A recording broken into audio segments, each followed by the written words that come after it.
So once again, guys, you guys are welcome to this YouTube channel. So guys, in today's video, we are going to be talking about one of the fundamental concepts in price action trading called supply and demand zone. I know that some of you must have heard about it, right? It is one of the best strategy to approach the market with. In this video, we are going to be talking about how supply and demand zone affect price action, and then how to mark them correctly, how to identify them correctly on the charts, and then why price react to these zones. Trade with clarity. You now be trading with precision. So it's going to do you a lot of good if you stick from the beginning to the end of this video. Now, do not worry if you are a newbie, because I'm going to be using the basic concept, a very simple way to teach that even a newbie will understand what I'm talking about. Okay, now without any further ado, let's just proceed with this video.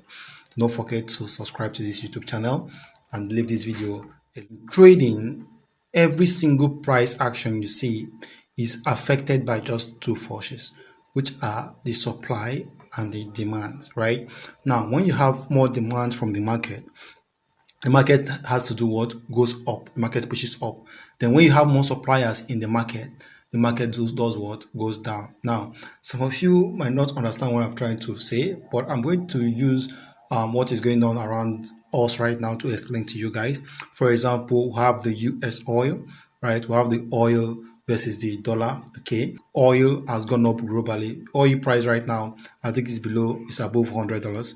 Now it used to be around 50 something, 60 something dollars. Now it's above $100. So guys, now what happened and what is at play here? This means that there's now more demand for oil, and it has caused the price to spike up. Now the demand side of the market is now in charge of oil. So if you want to trade the oil index, you should be looking to join the demand side of the market. Now, what happened, right? Because of the war, and there's a place called the Strait of Hormuz, right? That place controls about 20% of the oil flow. That is, the tankers we need to pass through that place for them to be able to reach out to the rest of the world.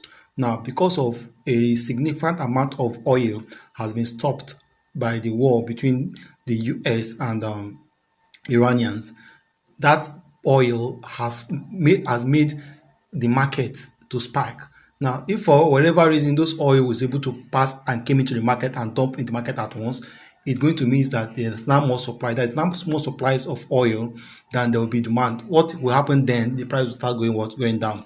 But because of a lot of oil is not unable to pass through that Strait of Hormuz, it therefore means that there is little supply of oil and there's high demand for it. Okay, now the supply is no longer reaching its threshold. It is now below the demand. So that is why the market will start going up. Now this also applies to every currency tradable pairs, right? At every time there's more demand in the market pushes up, and wherever there's more sales, more supplies in the market pushes down, right? And now I hope this is very clear. Now let me just show you what I'm talking about in the chart. The reason why we mark out supply and demand zones are because it actually helps you to identify the potential place that the market is going to start buying or selling. Okay, now it is very easy for you to do this. Now the question is, how do you map out a supply or a demand zone? Okay, now for example, we need to look for an aggressive buy or aggressive sell for us to be able to map out a demand zone. For you to be able to identify a demand zone, you must have seen a change in structure, a break in structure to the upside, right? Now, the general rule of thumb is you locate the course, that is the point of origin of that move to the upside. Okay, you locate the point of origin and then you mark it. With this tool, and then that is your demand zone. Whatever we are expecting that the price will do, will come back to that area and then take off from there. Okay, same thing if you're looking for a supply zone. Now you're going to be looking for an aggressive sell positions where the market took off. Now it's not everywhere you see that is aggressive. Okay, now you need to do this majorly on the higher time frame. Okay, and then like if you want to execute, right, you need to do it on the higher time frame, and then you execute on the what, on the lower time frame. Now wherever you see an aggressive sell, there will be what, sometimes it always come in different candle formation, right?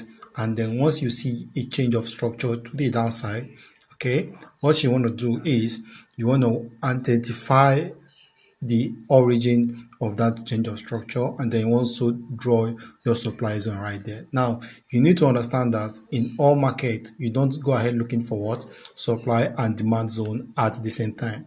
Now you need to do your analysis to understand what direction the market is focused at, so that you will know if for that day you are looking for supply zones or you are looking for demand zones. Okay, now if you continue to see what, a consecutive higher high, a higher low, higher high, higher low, like that on your chart, then you know that in today's market, I'm going to be doing what?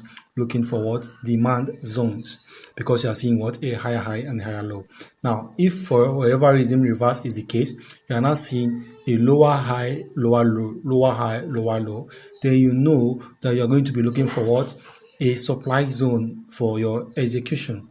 Okay, now there might come a time whereby the market is ranging. Now in this kind of condition, the market has what, put himself in a very good positions for you. Now if you're trading with supply and demand strategy, you can also trade a ranging market. It works very good with supply and demand trading strategy. Okay, if you have watched this video to this level, I'm sure you have learned how, what is a supply and demand zone, how to identify supply and demand zone in the chart, right? You have now known how to properly use supply and demand zone, but there's another thing that you need to know, right? There's something else that is very valuable. Now, before we go to that part, I want you guys to go ahead, subscribe to this YouTube channel, leave a like on this video. Now, without any further ado, let's just proceed. Now, it is called trade execution. Now, you just don't go, you see a demand zone and then you enter like that. Now, there's very high chances that you will be stopped out. Most most cases than not, that's what happens to traders, right? So now what do you do? How do you actually execute properly? Now the strategy I'm going to be teaching you guys of, this is execution strategy. There are basically 5 steps that you need to take, right, to execute a trade properly. Now the number one steps is to what, identify the market direction on the higher time frame. Now you need to go to the daily, and then you want to ask yourself, what is the market doing, right? The market, is it going up or is it going down? Now once you've identified that the market is going up, then the second thing you need to do, the step 2 you need to do, is to mark what, mark your supply and demand zones on the H4 time frame. Now you go to the H4 time frame, you mark your support, your supply and demand zones, right? And then the step 3, you want to wait for the price to come to that area of interest, which is your supply and demand zone, right? You want to wait for your price to come there. And then step 4 is where you go for what, confirmation. Now how do you get your confirmation? For confirmation, you have to zoom in to that zone, right? You have to zoom in, that is, you go to the lower time frame of like 15 minutes. You go to 15 minutes for what, for confirmation.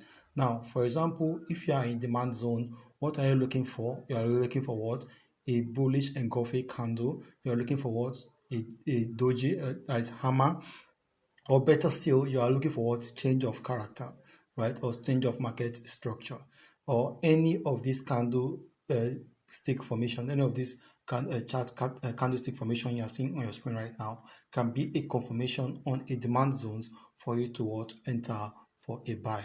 So guys, it's very simple. Step 1, market direction. Step 2, mark supply and demand zone. Step 3, wait for price to enter your zone. Then step 4, confirmation. And then the last thing you want to do is you want to execute. So that is how you what, you trade profitably using the what, the supply and demand zone strategy. That will be all for this video. So guys, I'm going to be seeing you guys on the next one. Be good and then do take care of yourself.